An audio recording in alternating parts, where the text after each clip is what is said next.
diferenciales. Vamos a compartir y nos vámonos con esporetos.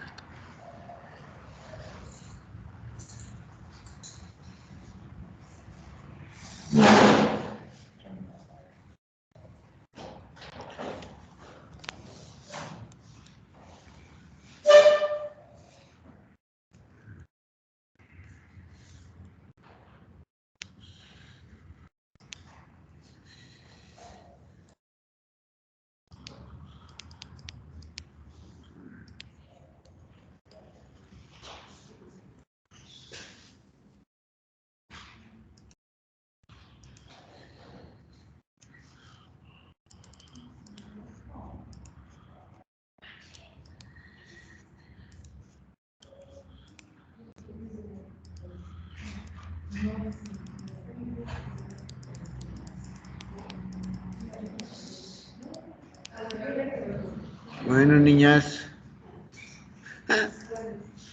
¿tienen ganas de platicar?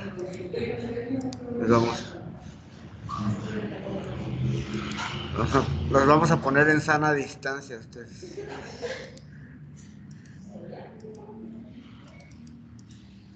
Bueno, aquí. Bueno, estas entidades pues las vamos a ver sobre todo como un diagnóstico diferencial. No se las tienen que aprender, ni los hongos, ni nada, pero sí tienen que saber que existen y que se pueden confundir con alguna otra cosa. ¿Con qué se confundirá esta cromomicosis o cromoblastomicosis también se llama? ¿Con qué se podrá confundir? Es pregunta para todos, obviamente, nada más para los que veo aquí en clase. ¿Qué lesiones son? Verrugosas. Entonces, es una neoformación, es una placa verrugosa, muy extensa, ¿verdad? De todo un brazo, es donde tiene nada más, porque ahí se inoculó por este hongo, sí, que se llama Fonseca perrosoi, ¿verdad? Este hongo que causa este tipo de problemas, bueno, pues causa esto, pero ¿con qué se confunde? Para eso si es una placa verrugosa, se podrá confundir ¿con qué? ¿Con algo verrugoso? De lo que hayan visto. ¿Con qué? Habla bien fuerte porque ahora con tuberculosis verrugosa, muy bien. ¿Y con qué otra? La acabamos de ver la clase pasada. Con una forma rara de la esporotricosis, que es la esporotricosis verrugosa. Correcto, entonces eso es importante tenerlo en cuenta. Esta, bueno, pues ahí la tenemos. Generalmente, ¿dónde se ven cromomicosis? Pues generalmente ahora sí que por del istmo de Tehuantepec, ¿verdad? Pero aquí también tenemos formas no tan así muy claras, pero sí se ven lesiones verrugosas, pero también se ven lesiones como especie de tumor, ¿verdad? Tumorales. Entonces vemos ahí generalmente donde se encuentran, en qué estados, pero estas lesiones, bueno, pues también pueden confundirse con carcinomas, con misetomas. Ya vimos una forma tumoral de misetoma. Entonces, bueno, pues todo se requiere estudio y se requiere cultivo, como todo esto que estamos viendo. Entonces, siempre tendremos que hacer el estudio correspondiente. Esta otra, que afecta principalmente mucosas, es la paracoccidiomicosis. Adelante, pásale. Buenos días, pásale. Y entonces, bueno, pues paracoccidiosis es importante que nos vemos cómo destruye las mucosas. Se puede confundir con linfomas o aquí no hay espundia, que es la leishmaniasis, con tumores, con carcinomas, también se puede confundir. Entonces es muy importante tenerlo en cuenta. La actinomicosis, esta es también producida por un actinomiceto, que es Actinomyces israeli. Es un actinomicetos anaeróbico, ¿correcto? Entonces, este es un padecimiento que obviamente pues va a tratarse también con antibióticos. De lo que más se puede confundir son con fístulas dentarias, infecciones dentarias que forman un absceso y en vez de salir hacia la boca sale hacia la piel. Y entonces eso puede confundirse completamente. Entonces requiere también hacer la biopsia. Ya vemos el Actinomyces israeli, se llama este actinomiceto. Y se trata con penicilina, clindamicina, principalmente, es lo que responde. Afortunadamente responde bien a los antibióticos, pero sí hay que dar buen tiempo de antibióticos. Como es un hongo, un actinomiceto que es anaerobio, se tiene que cultivar en medios paraanaerobios, como el tioblicolato. La coccidioidomicosis, pues, es una enfermedad casi siempre pulmonar. Cuando estudian parasitología, microbiología, pues se menciona mucho la enfermedad del Valle de San Joaquín, problema pulmonar, pero también da formas cutáneas y dan estas gomas que pueden ser, ¿con qué se puede confundir? También con tuberculosis, ¿de qué tipo?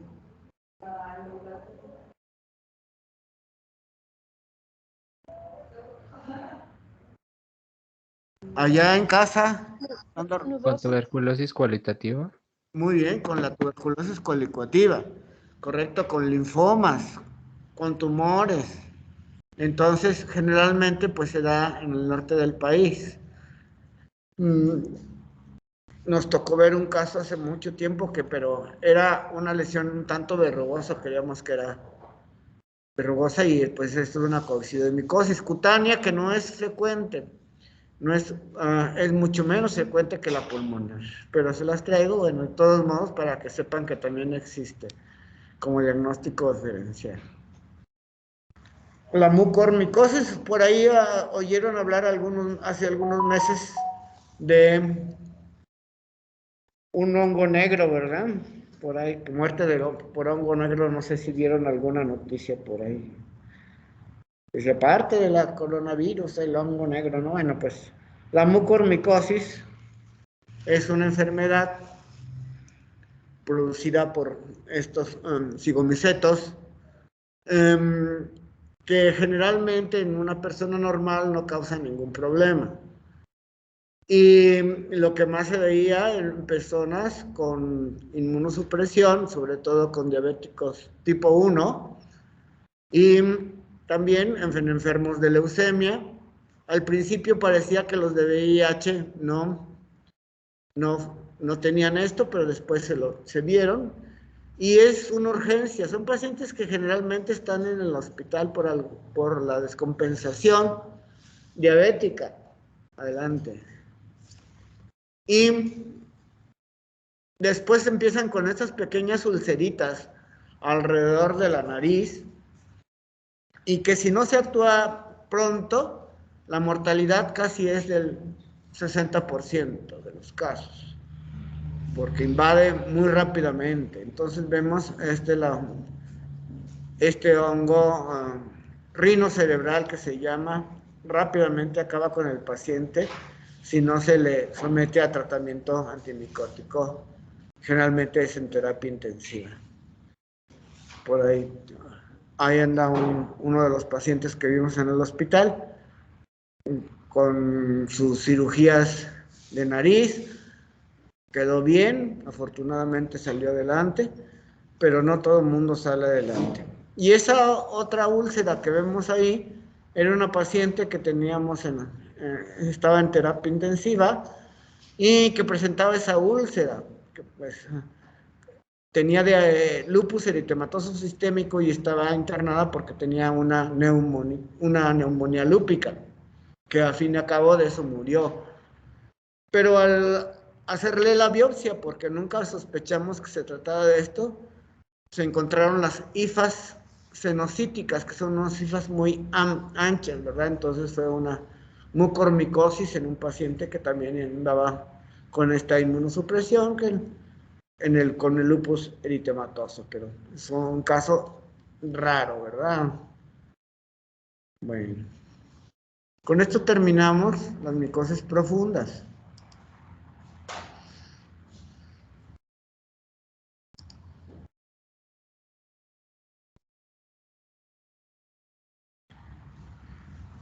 Y hoy vamos a ver, pues, enfermedades de transmisión sexual.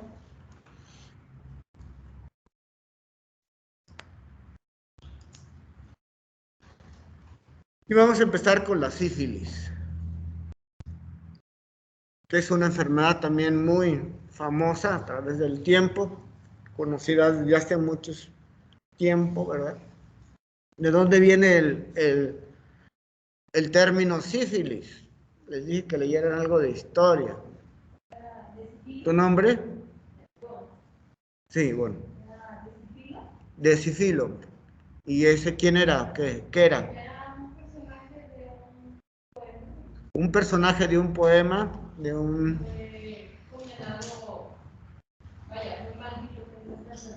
Ajá, había adquirido esta enfermedad del mar de Nápoles, el mal gálico, ¿verdad? Como viene ahí en esta obra escrita en 1566. El morbo gálico, ¿no? El mar de Nápoles también se le llamaba. Y este poema, escrito por un médico llamado Fracastoro, entonces pues el personaje se llamaba Sífilo, y de ahí viene la palabra sífilis, que también ¿cómo se le llama a la sífilis? Es pregunta para todos, también para los que están en casa. ¿Qué? ¿Qué otro nombre lleva la sífilis? Lues, también se le llama Lues. Bueno, es otro nombre más también que pueden verlo, pero generalmente todo el mundo la conoce por sífilis. Algo de historia, qué más se sabe de la sífilis?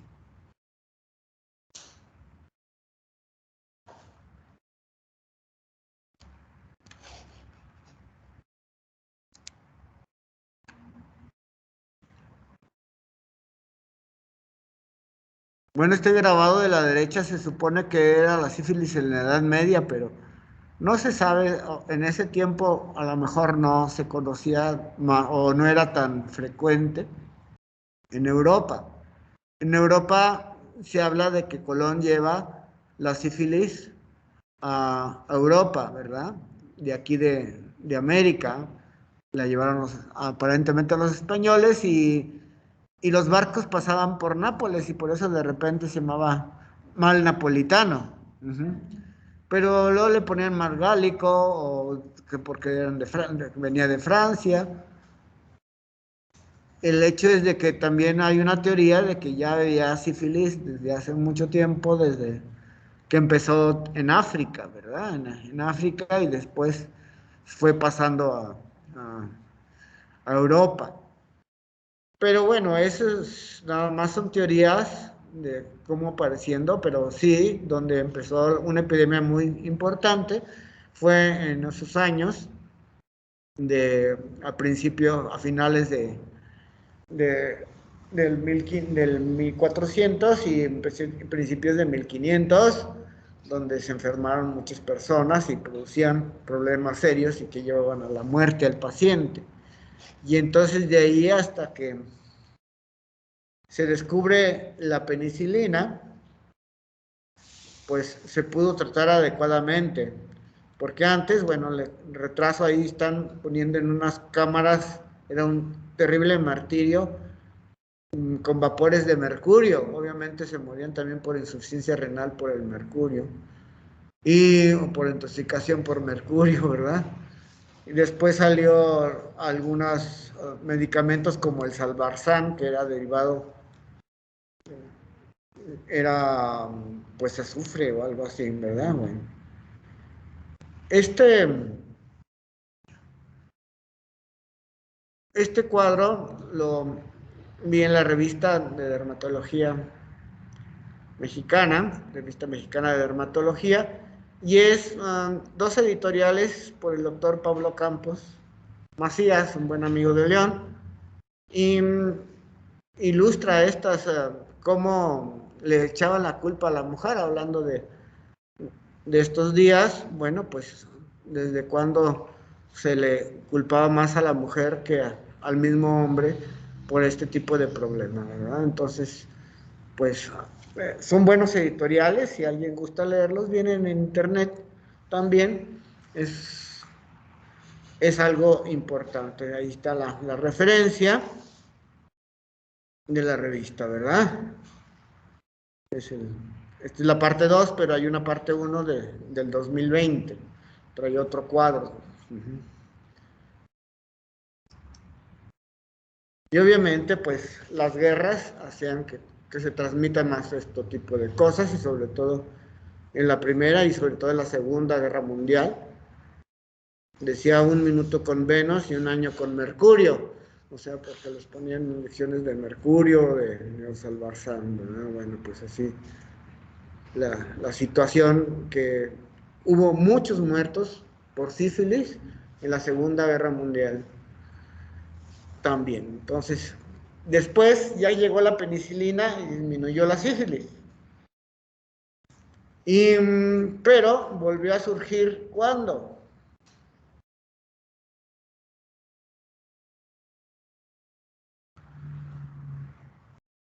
¿Cuándo volvería a surgir? Ustedes están bien jovencitos, ¿verdad? Pero bueno. ¿Cuándo? Allá. Contestaron allá algo en casa, ¿no? Cuando los fármacos ya no eran tan efectivos. No, siempre sigue siendo efectiva la penicilina para esto. Ya vamos a ver el tratamiento. La penicilina no ha tenido resistencia con el treponema, prácticamente. Afortunadamente también. En la década de los 60. En la década de los 60 con los hippies, ¿verdad? Esas congregaciones famosas que se hicieron en contra de la guerra de Vietnam, etcétera. Bueno, pues ahí empezó el problema de nuevo. Volvió a disminuir y vuelve a surgir, ¿cuándo?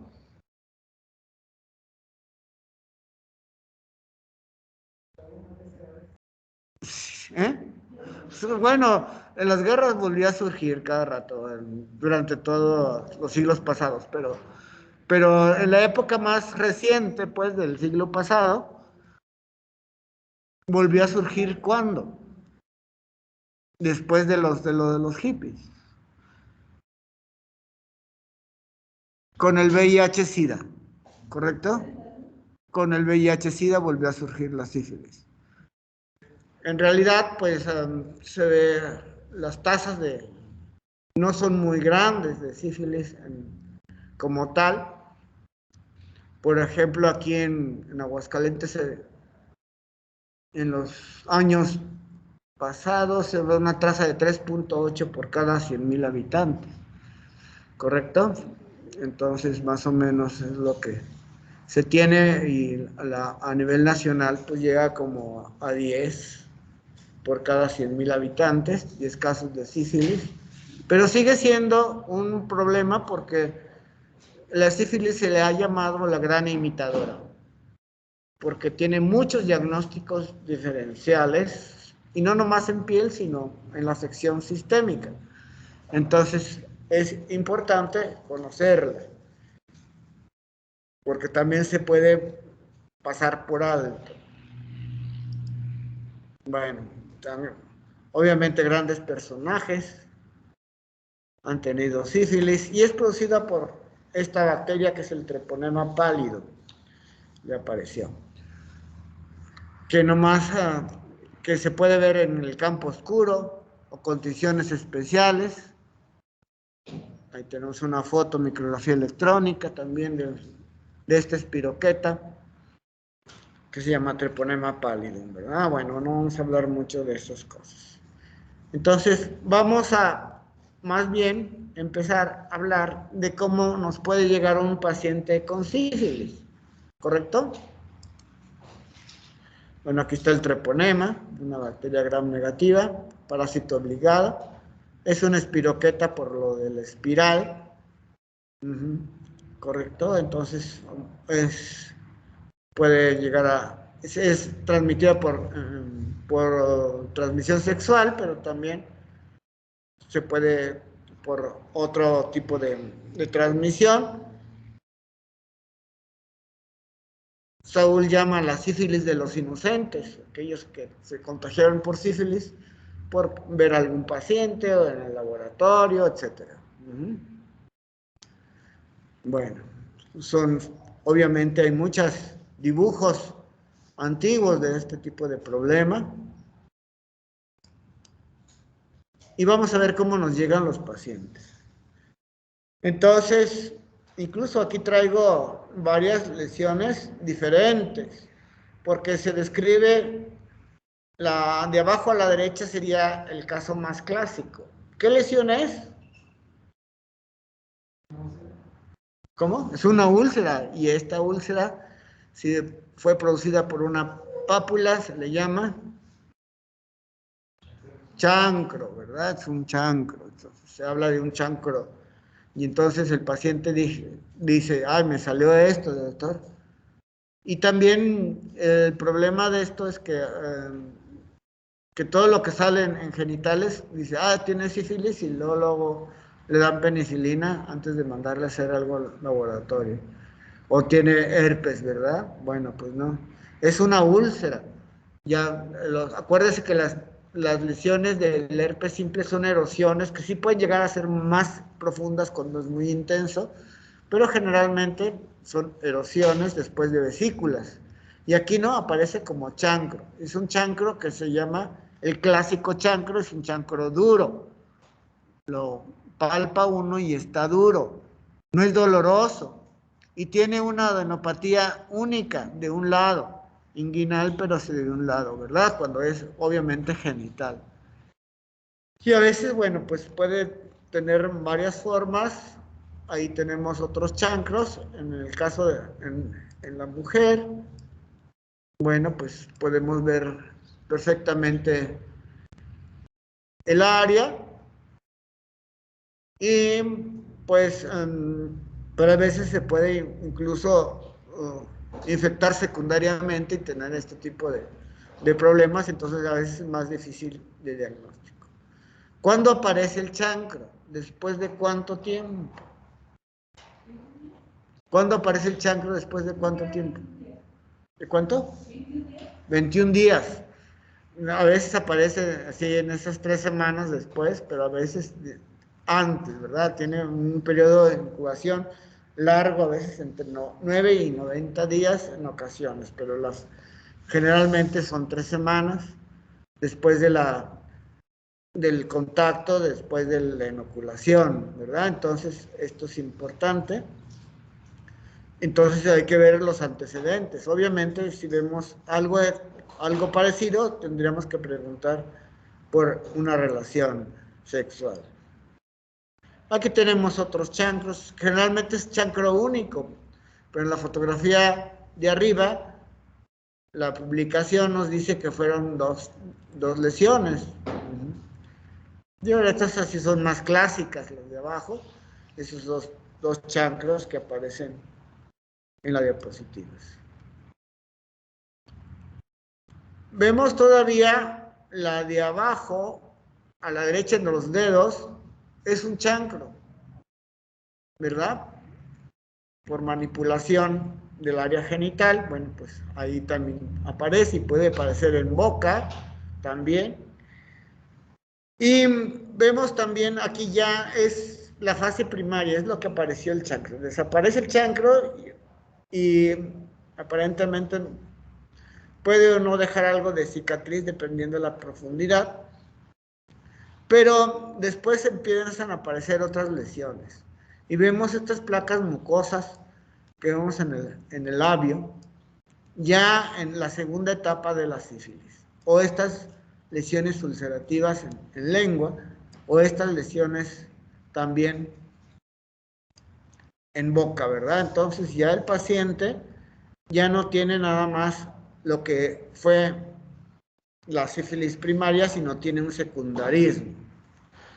El secundarismo, que ya después aparece o puede aparecer inmediatamente después del chancro, ahorita vamos a ver ese esquema de la evolución de la enfermedad, pues da varios tipos de lesiones. Da lesiones pápulo-escamosas, pápulo-erosivas y pápulo-costrosas, pero también da erupciones importantes como si fuera lo llamada rociola sifilítica. Pero el paciente ya va a tener síntomas generales, va a tener una bacteremia. Como hay una bacteremia, pues va a presentar fiebre, mal estado general, artralgias, todos los síntomas generales que ustedes conocen, y va a tener aparte también patoesplenomegalia, importante, entonces el paciente se va a sentir mal, ¿verdad? Y por lo tanto, pues eso es importante para hacer el diagnóstico.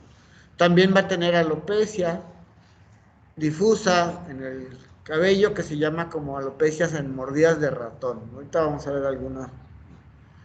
Estas, por ejemplo, lesiones que están en el pliegue anal, abajo a la derecha, se les llama condiloma lata o condiloma plano. Yo prefiero decirle lata, así como que quiere decir también plano, porque también los ginecólogos a los pacientes que tienen VIH, el VPH, el virus del papiloma humano, les llaman condilomas planos. Entonces confunde los términos. Pero estas son papulo-erosivas, las lesiones que presenta la sífilis. Esto más los síntomas generales, pues es más fácil aparentemente el diagnóstico. Y aquí tenemos la llamada rociola sifilítica, donde va a haber una erupción eritemato-escamosa, a veces no tan bonita como la que estamos viendo arriba a la derecha, sino más difícil. Y las palmas y las plantas van a estar afectadas. Entonces, obviamente no tiene prurito. Entonces, para descartar un cuadro de tipo reaccional, pues es que no tiene prurito. Entonces, es importante incluso, aquí está lleno de treponemas. El paciente, como tiene bacteremia, está lleno de treponemas y pudiera ser contagiosa por algún contacto. Entonces, siempre que veamos este tipo de cosas, tener precaución con los pacientes. Pero hay visto lesiones más severas como en estos pacientes con lesiones muy importantes. Por eso les digo que puede dar un gran tipo de lesiones, estas úlceras que presenta este paciente, pues difícilmente de repente uno piensa en sífilis. ¿Correcto? Son cosas, son aspectos ya más raros. Pero las lesiones eritemato-escamosas pues pueden plantear diagnósticos diferenciales como la pitiriasis rosada, como la psoriasis. Incluso a veces son lesiones anulares como si fuera una tiña, ¿correcto? Entonces todo esto es importante. Los pacientes obviamente no tienen generalmente prurito. Obviamente el paciente que tiene estas úlceras va a sentir ardor, dolor en esas áreas porque ya está profunda la lesión. Este es un paciente que vimos en consulta ya hace un tiempo y que presentaba esto. Obviamente con estas lesiones, pues mi primer diagnóstico fue sífilis. Y ya con el interrogatorio, posteriormente, pues lo que pasa es que tenía esta parte VIH-Sida, ¿correcto? Y tenía sus CD4 ya mejor, pero bueno, pues ya tenía sus sífilis. Ajá. aparte. Entonces son lesiones papulo-erosivas en genitales, los condilomas lata, que pueden también aparentar cualquier otra enfermedad de transmisión o no de transmisión. Y estas, pues es una figurilla que aparentemente sí, ya se parecía a la sífilis en América. Bueno, pues pudiera ser otra cosa, ¿verdad? Pero bueno, dicen que lo más probable que era sífilis, pero en fin. Y la alopecia es como, le llaman así como un nombre general, como si fuera mordidas de ratón, ¿verdad? Entonces, sí, estos pacientes, este no parece que tuviera eso, ¿verdad? Y se puede confundir con otras alopecias. Pero es el conjunto de todo el estudio general del paciente, no nomás de algo local. Nos hace sospechar, pero tenemos que estudiar al paciente, como cualquier otra cosa. Vemos lesiones a veces más intensas, más purpúricas, como esta que tenemos aquí abajo. Y vemos cómo hay lesiones un tanto purpúricas, entonces el paciente puede tener lesiones muy suavecitas o muy intensas, ¿verdad? Estos obviamente cuando tienen esta diseminación tan importante, pues van a tener todos los síntomas generales y esto pues no va a dar síntomas como el prurito. Puede dar algo de dolor o algo de ardor, dolor ardoroso, y aparte tus síntomas generales, va a estar el paciente muy decaído y aparte con fiebre, mal estado general, etcétera. Bueno, ya pasa esa etapa, ahorita vamos a ver el esquema de cómo sigue la evolución normal de la enfermedad, y si no se curó el paciente puede llegar a una sífilis tardía, después de 2 años. Y estas lesiones pues ya prácticamente no las vemos. Es muy raro ver esto y pues son fotos generalmente del libro. Yo nunca he visto una, puede decirse.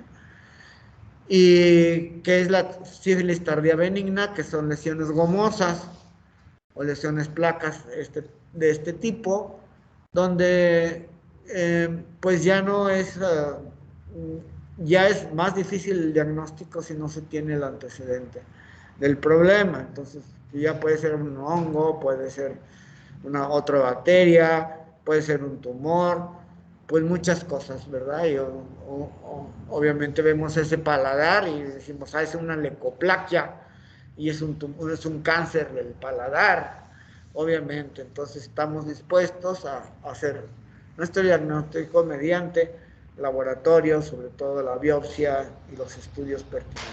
Pero también podemos pensar, y sabiendo el antecedente, pues tenemos que interrogar al paciente sobre todo. Vemos estas lesiones también muy, muy severas, que no son fáciles de ver y son casos de publicación. Este es el esquema, ya lo cambié un poquito, antes traía el del libro de Saúl, ahora traigo el del libro de Arenas, que es el esquema de Morgan, o esquema también modificado por Latapí, y es la evolución general de la enfermedad. Tenemos un horizonte clínico de la salud, que puede un paciente no haber sido contagiado y ser feliz hasta con su curación, ¿verdad? Pero aquí puede empezar a subir, a tener una sífilis latente o asintomática. El problema es cuando es asintomática, porque también pudiera ser infectante. O tener ya manifestaciones como sería el chancro. Acá arriba tenemos la Che, que es del chancro. Los que puedan ver el círculo, si no se puede ver, bueno, pues es la primera manifestación, es arriba del horizonte clínico. Del chancro generalmente va a un estado de latencia y también que puede ir a una curación espontánea. O puede juntarse ya con el secundarismo, entonces se le llama primo secundarismo, que es raro, no es frecuente. Lo frecuente es que se venga a la latencia y después aparezca como secundarismo. Y se ve más elevado, ¿por qué? Porque son más síntomas generales, ¿verdad? Hay más síntomas en el secundarismo y por lo tanto, pues, por eso se ve esa curva más elevada. Después de secundarismo, donde ya el paciente va a tener el problema ya más sistémico, puede venirse otra vez a la sífilis latente y ahí a curación, o tener todavía un relapso, o sea, un mini secundarismo, como quien dice, todavía tiene unas pequeñas manifestaciones de secundarismo, se llama relapso, que no se presentan en gran cantidad de los casos. Esto es, antes de los 2 años, una sífilis temprana. Una sífilis temprana. Y posteriormente puede llegar a la curación espontánea también, o a hacer únicamente sin un periodo de latencia. Después de eso, en un 15% de los que pasan la sífilis temprana, pueden tener una sífilis tardía benigna, como las lesiones que vimos. Pero también pueden tener un problema de gravedad, y de eso iban a morir los pacientes. Una sífilis cardiovascular, donde va a haber aortitis principalmente, morían de aortitis, o de la neurosífilis, donde va a haber parálisis, tal vez dorsal, los pacientes empiezan a tener problemas neurológicos importantes y que pueden confundirse con otras cosas. Hay personas, o sea, ves una parálisis que se llama tal vez dorsal, donde va a haber lesiones a los cordones posteriores de la médula y que pues va a tener parálisis. Y bueno, pues le tienen que buscar, ¿verdad?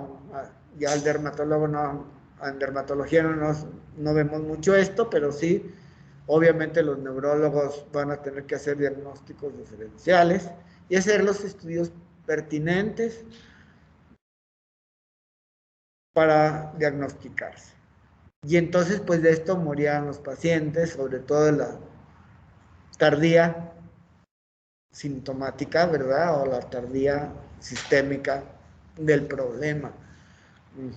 Bueno, y también, pues pueden llegar a la curación espontánea. Aquí sí va a haber secuelas. Aquí las lesiones no van a dejar prácticamente huella. En la sífilis temprano, en cambio, acá sí va a haber secuelas importantes. Y otra cosa importante es que en la sífilis temprana va a predominar la inmunidad humoral. Aquí tenemos este cuadro, trapecio abajo, donde es inmunidad humoral, y en cambio la que va a predominar es la inmunidad celular en la sífilis tardía. Y por eso hay destrucción más importante en los órganos. Y este otro cuadro que también viene en el libro de Arenas, nos habla de la sífilis temprana, la sífilis tardía. Aquí están los chancros, el secundarismo y el relapso o la recaída, como le quieran llamar. Lesiones resolutivas, el treponema es muy abundante, es transmisible, hay anticuerpos muy abundantes, es curable el 100% y también es estropeable. ¿Qué es esto? ¿Qué será estropeable? ¿Alguien sabe? Que si no se da el tratamiento correcto, puede persistir la sífilis y pasar a ser tardía. O sea, tiene sífilis, o le dieron algún antibiótico que no era y disminuyó la sífilis y ya estás curado, y pues no está curado. Eso es estropeable. En cambio, en la tardía, pues las lesiones no son resolutivas, porque son gomas. Acordarse de que no es resolutiva un nódulo, una goma no es resolutivo. El treponema ya no está tan presente. Va a haber algo de anticuerpos. Puede curarse, pero siempre se quedan secuela, no obstante también puede no curar. Bueno, y las manifestaciones clínicas en la latente, pues no hay lesiones clínicas, pero sí va a haber anticuerpos y es curable, o sea, se detecta y está latente, los anticuerpos van a estar presentes. Cuando las personas van al matrimonio, siempre les piden el BRL, nunca les piden el VIH, pero piden BRL, no sé actualmente si se los pidan o no, no me acuerdo. El hecho es de que siempre se los pedían, o nos lo pidieron cuando nos casamos. Y entonces pudiera salir positivo y entonces, ¿qué ha pasado? Bueno, pues también hay falsos negativos, ¿verdad? No vamos a ver esos, falsos positivos, perdón. Sífilis tardía latente, pues no hay lesiones, hay anticuerpos, todos son detectables y es curable el 100% cuando no se tienen manifestaciones clínicas. Bueno, pero también los niños pequeñitos, hijos de mamás que tienen sífilis, pueden adquirir sífilis prenatal o sífilis congénita. Y eso ocurre después de las 16 semanas del embarazo. Es cuando puede atravesar la placenta del espiroqueto. O son pacientes que no tuvieron diagnóstico o son pacientes que no fueron bien tratados. ¿Correcto? Esas dos posibilidades. ¿Y qué nos interesa principalmente en el médico del primer contacto? A lo mejor ustedes están en neonato, votar por neonatología o atendieron un parto por ahí y el paciente tiene algo, el paciente sale como enfermito, no tiene reflejos, puede ser prematuro. Un tercio de estos pacientes que adquirieron sífilis van a terminar en aborto. Un tercio van a terminar en mortinato y un tercio van a nacer con sífilis. O sea, mamá con sífilis, niño con sífilis, ya lo lleve a un aborto o un mortinato o ya nacer con la enfermedad. Son niños que van a tener muchos problemitas. ¿Y qué vamos a ver en la piel? Pues vamos a ver esas pápulas erosionadas, que son los condilomas latas o los condilomas perianales. Puede haber vesículas y ampollas, en ninguna otra etapa de la sífilis hay este tipo de manifestación. Por eso se le llamó pénfigo sifilítico. Acuérdense del pénfigo que lo hemos mencionado cuando se destruyen, que se destruye en la célula epidérmica por anticuerpos.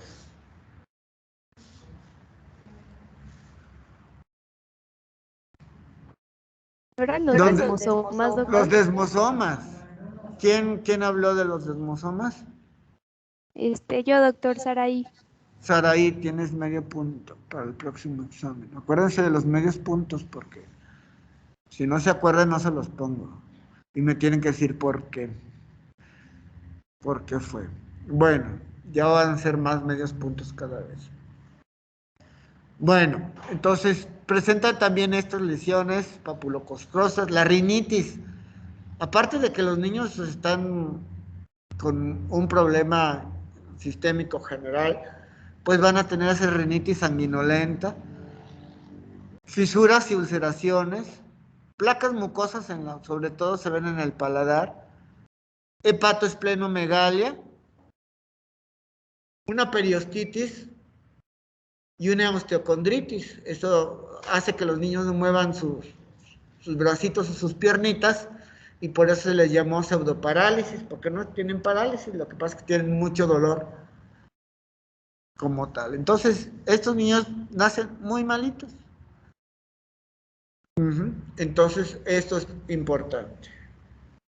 Entonces, y ya lo que sí es raro, que es menos frecuente, son los niños que salían con estigmas sifilíticos porque tuvieron sífilis temprana tardía.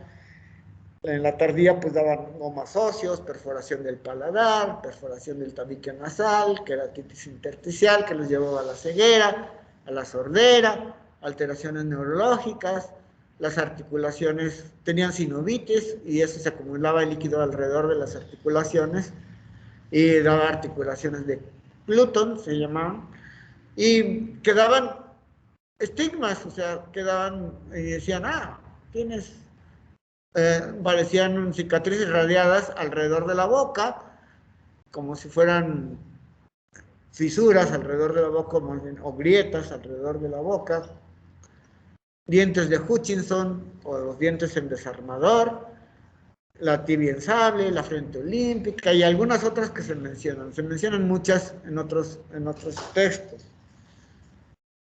Me interesa mucho que se aprendan lo de la sífilis temprana. Pueden leer más datos también de problemas generales de sífilis temprana en los niños con sífilis prenatal o congénita. Lo demás, pues ya es más difícil que se presente, pero esto sí porque es la identificación rápida del problema para que el paciente tenga tratamiento y obviamente la mamá. Bueno, estos son dibujos de esto, pues antes de la penicilina pues existía mucho. La mamá tenía a sus bebés y morían. La mayoría de los casos se dejaban los estigmas, ¿verdad? Entonces, vean las deformidades de los dientes que se dibujaban, el pénfigo sifilítico, las lesiones papuloescamosas, lesiones erosivas, las placas mucosas, las osteitis deformantes. Aquí tenemos problemas en ojo, y estos dientes como en muescas, a veces como en desarmador, que decían, el desarmador plano, ¿no? Actualmente ya no se ven los de cruz o los que tienen, ¿no? Bueno, el desarmador planos. Por ahí pueden buscar fotos. Bueno, ¿qué tenemos? Bueno, ya tenemos una sospecha clínica, ya vimos todo lo clínico y tenemos que hacer pruebas. Hay pruebas que no son treponémicas y no treponémicas, o sea, son derivados del treponema y no directamente de la misma bacteria. ¿Para qué sirven estas pruebas no treponémicas? Como el BDRL y el RPR, que son la prueba rápida, y el BDRL muy conocido, de Laboratorio de Investigación Enfermedades Venéreas, por eso se llama BDRL. Bueno, se utilizan para detección de grandes muestras. O sea, si quieren hacer una detección, pues se utiliza esto. Por eso se hace el BDR en las embarazadas. Actualmente se utiliza el RPR, que bueno, pues que van a algún prostíbulo, bueno, pues hacen BDRL a todas las mujeres o hombres que se dediquen a eso. Se utilizan para el seguimiento clínico. O sea, bueno, ya tienes sífilis, ya tenemos tratamiento, vamos a ver cómo va esta prueba. El BDRL es un antígeno de cardiolipina, colesterol y lecitina.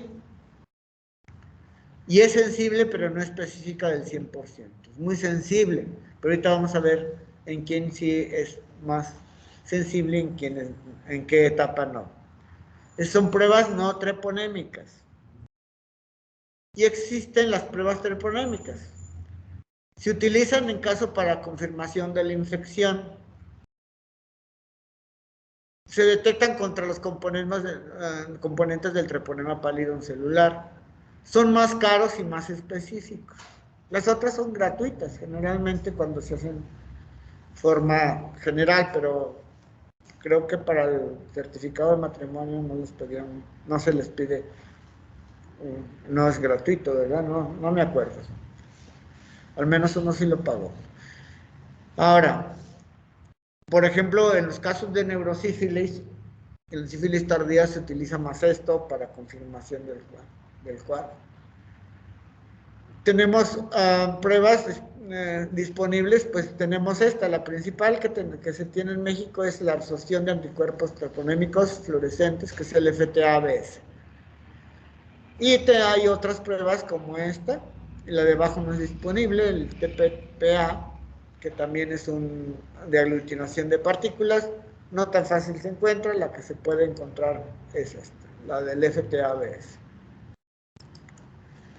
Y aquí tenemos un cuadro donde nos indica que el BDRL en la primaria, o sea, en el chancro, no es tan detectable, puede o no tener detección del BDRL positivo, porque todavía no tiene anticuerpos al principio. Entonces, no es una prueba que nos facilite el diagnóstico pronto, no siempre, ¿verdad? Pero pues sí, generalmente se hace. Pero en cambio en el secundarismo es 100% detectable. Y tiene que ser un resultado cuantitativo, no cualitativo. Si nomás nos dicen positivo, no. Tener que decirnos arriba de 1 a 8. De la dilución de 1 a 8 es positivo. Entonces, sí será positivo en el 100%, en la latente también es muy fácil que no la encontremos positiva y en la tardía ya no tanto. Puede haber, hay pacientes que tuvieron sífilis y todavía tienen su BDRL positivo, pero no arriba de 1 a 8. Queda como una cicatriz serológica, así se le llama, cicatriz serológica. El RPR, que es muy parecido, es más sensible, y es el que también ya se está utilizando en México para la detección de sífilis cuando se hacen campañas. Y el FTABS, pues ya es más importante en la sífilis tardía. Como ven ustedes, alcanza o el 100% en la latente o en la tardía prácticamente el 96%. Entonces es una prueba de confirmación, no se utiliza rápidamente. Y el otro que no tenemos en México. Bueno. Pero tenemos falsos positivos que nos dan BDRL positivo, pero no arriba del 1 a 8. Generalmente del 1 a 4, por eso debe pedir cuantitativo. Te da una gripe y puede salir positivo. La enfermedad de Lyme, la tospirosis, la lepra, la tuberculosis, la riquexia, paludismo, hepatitis, vaccinia y muchas otras. Y las no infecciones, la drogadicción, cualquier enfermedad de tejido conectivo, como el lupus, como la dermatomyositis, la artritis reumatoidea, algunas cardiopatías, transfusiones, embarazos, la senectud y hepatopatías crónicas nos puede dar un BDRL positivo. Esto es BDRL, ¿correcto? Entonces, hay que tener cuidado con eso porque luego ha habido casos de que, tienes BDRL positivo, vamos a darte, tienes sífilis, pero si yo nunca, pues tienes sífilis, te damos penicilina, no, abusados. El 86% de los casos de sífilis siguen siendo reactivos de por vida, ¿correcto? Por eso es la sífilis, la cicatriz serológica. No se utilizan para monitorear la eficacia del tratamiento, las pruebas treponémicas. Y 1% de los falsos positivos en la población general. O sea, falsos positivos también hay en pruebas treponémicas. Entonces tenemos que ver todo el contexto para un mejor estudio, todo, lo clínico, laboratorio, importantemente. Y este cuadro que traigo de diagnóstico diferencial en cuanto a lo que es piel, ¿verdad? En lo que se refiere a piel, no en cuanto a lo que se refiere a otros casos, porque hay mucho más. Por eso es la sífilis gran imitadora. Todas las lesiones genitales van a decir, sífilis. No, no tanto. Hay muchas otras cosas más frecuentes. El herpes genital es mucho más frecuente. Incluso alguien puede confundir una candidosis. Todo lo que sale en genital, el médico les manda a hacer BDRL. No es tan así, porque hay muchas cosas que salen en genitales, que no tiene que ver nada con infecciones incluso.